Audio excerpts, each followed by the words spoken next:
ദ്വീപിലുള്ള CCTV visuals missing ആണെന്ന് അറിഞ്ഞ മുതൽ വല്ലാത്തൊരു പിരിമുറുക്കത്തിലായിരുന്നു ഇന്ദ്രൻ. പ്രതീക്ഷിച്ച പോലെ ഭയന്ന് തന്നെ സംഭവിച്ചിരിക്കുന്നു. പ്രത്യക്ഷത്തിലൊന്നും തന്നെ തനിക്ക് ചെയ്യാൻ കഴിയില്ലെന്ന് അയാൾക്കറിയാം. ഇത്രയും കാലം ആദ്യം ഒളിച്ചു വെച്ചിരുന്നെന്ന് അച്ഛനനിയൊക്കെ അറിഞ്ഞാൽ അവരായിരിക്കും ആദ്യം തന്നെ ജീവനെടുക്കാൻ പോകുന്നു. എന്ത് ചെയ്യണമെന്നറിയാതെയായി അയാൾക്ക്. ഭാര്യയെ ജീവന തുല്യം സ്നേഹിക്കുന്നുണ്ടെങ്കിൽ പോലും ഒരിക്കലും മകനെ കൊന്നുകളയാൻ മാത്രം അയാൾക്ക് കഴിയില്ലായിരുന്നു. അതുകൊണ്ടാണ് അവനെ ആരോരും അറിയാതെ ഇത്രയും കാലം സംരക്ഷിച്ച്. മതിയായ ചികിത്സ കിട്ടിയാൽ അവൻ എഴുന്നേറ്റ് നടക്കും, സംസാരിക്കും എന്നൊക്കെ അറിയാമായിരുന്നിട്ടും അതൊന്നും ചെയ്യാതെ ഒരു ഹോം നേഴ്സിനെ മാത്രം നിർത്തി നോക്കിയത്. ഇനിയൊരിക്കലും അവൻ എഴുന്നേറ്റ് നടക്കാൻ പാടില്ലെന്നുള്ള ആഗ്രഹം കൊണ്ട് തന്നെയാണ്. ശരിക്കും കഴിച്ചിട്ട് ഇറക്കാനും വയ്യ, മധുരിച്ചിട്ട് തുപ്പാനും വയ്യ എന്ന പോലെ ഒരവസ്ഥ. ആദ്യം എഴുന്നേറ്റ് ആരോഗ്യം വീണ്ടെടുത്താൽ അത് തന്റെ ഭാര്യയോട് ചെയ്യുന്ന ചതിയാവും. പക്ഷേ ജന്മം നൽകിയ മകനെ അറിഞ്ഞുകൊണ്ടില്ലാതെയാക്കാനും വയ്യ. ഇതൊക്കെ ഉള്ളിലുള്ളത് കൊണ്ട് തന്നെ ശരിക്കും പോയ വർഷങ്ങളിൽ ഒരിക്കൽ പോലും മനസ്സമാധാനം എന്താണെന്ന് അറിഞ്ഞിട്ടില്ല. ഞങ്ങളകത്തേക്ക് വന്നോട്ടെ അളിയാ.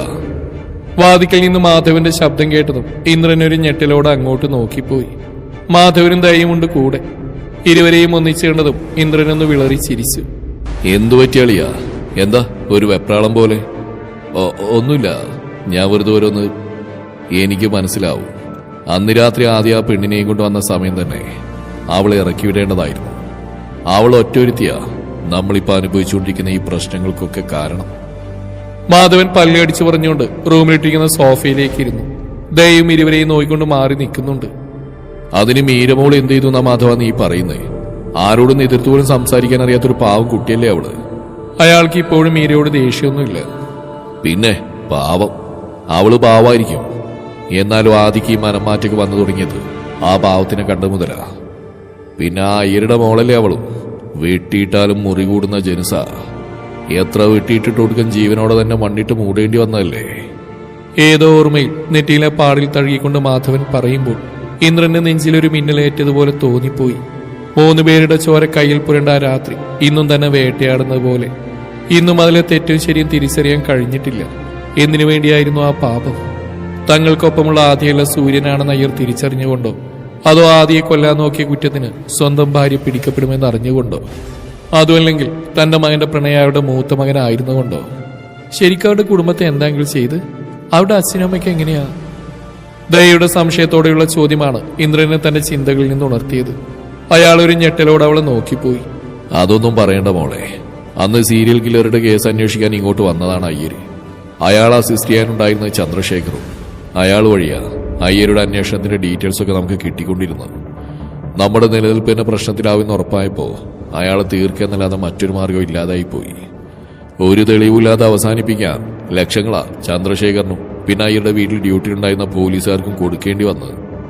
ആ വീടിനുള്ളിൽ തന്നെ ഇട്ട അയാളെ വെട്ടി ഒന്നനങ്ങാൻ പോലും കഴിയാതെ കിടക്കുന്ന അവന്റെ മുന്നിലിട്ട 2 പെണ്ണുങ്ങളെയും ഞാനും കൃഷ്ണനും അമ്മാവനും കൂടി അനുഭവിച്ച് തീർത്തത്. അന്ന് പീച്ച വെച്ച അയ്യരുടെ അടുത്തെത്തി അയാളുടെ നെഞ്ചി കിടന്ന് അലറിക്കറിഞ്ഞ ചെറിയ കൊച്ചിനെ പറിച്ചെടുത്ത ചന്ദ്രശേഖർ കൊണ്ടുപോയി അവന്റെ ഭാര്യയ്ക്ക് കൊടുത്തത്. മക്കളില്ലാത്തവർക്ക് ആ കുട്ടിയെ വേണമെന്ന് പറഞ്ഞിട്ടാ അന്ന് അതിനെ അവർക്കൊപ്പം തീർക്കാതെ ഇരുന്നത്. പിന്നെ എല്ലാം കഴിഞ്ഞ് അവിടുന്ന് കുറച്ചു മാറിയുള്ള നമ്മുടെ ഹൈഡൌട്ടിന്റെ ഉള്ളിൽ അണ്ടർഗ്രൗണ്ടിൽ 3 കുടിയിട്ട് 3നെ അതിലടക്കി. മണ്ണിട്ട് മൂടുമ്പോഴും അയ്യർക്ക് ജീവനുണ്ടായിരുന്നു. എന്റെ മോളെന്നും പറഞ്ഞ അയാളുടെ ചുണ്ടുകൾ അപ്പോഴും അനങ്ങിക്കൊണ്ടിരുന്നു.